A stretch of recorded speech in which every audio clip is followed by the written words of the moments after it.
Жақсылық жан жуаға Талдықорғандағы мүмкіндігі шектеулі студенттер республикалық Jazz Project жобасымен 1 миллион теңге грант ұтты.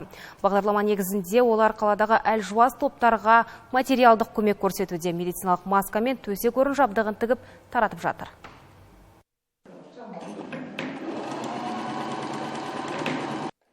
Жоба кестелі орамал деп аталады. Бұған жоғары политехникалық колледждің 4 студенті тартылған. Барлығы мүмкіндігі шектеулі.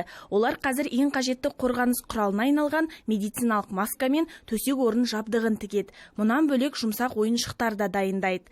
Оны шаһардағы балалар үйінің тәрбиеленушілеріне жолдайды. Ерекше күтімді қажет ететін жандар қайырымдылық жасау игі істеп біледі. Маған тоқыған ұнайды қатты.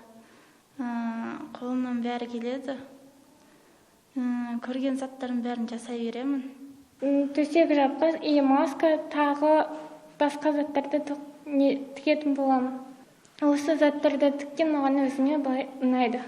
Кестелі орамал жобасымен шығарылған өнімдер шаһардағы көп балалы, жалғызбасты аналар мен аз қамтылған отбасыларға тегін таратылады. Әр шаңыраққа 20 бетперде мен 2 көрпе жастық жамылғысын береді. Қаңтар айына дейін жалғасатын бағдарламамен қаладағы 50 отбасына осындай материалдық қолдау көрсетпек ниетте. Биыл Талдықорған жоғары политехникалық колледжінің студенттері Jazz Project әлеуметтік жобаға қатысып 2 грант ұтқан болатын. Сол 2 грантымыздың бірі осы колледжіміздің қолдауымен жатақханада ашылды.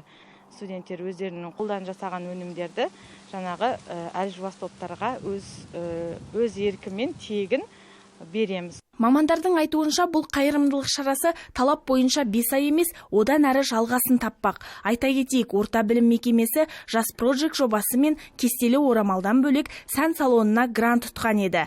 Бұл Текелі қаласында іске асуда. Жалпы аталған 2 маңызды бағдарлама өңірдегі тұрғындарға өз пайдасын тигізіп, мүмкіндігі шектеулі жандарды жігерлендіріп жатыр. Меруерт Қыдырбайқызы, Мадина Берікқызы, Ғабит Қабдырахман, Жетісу телеарнасы.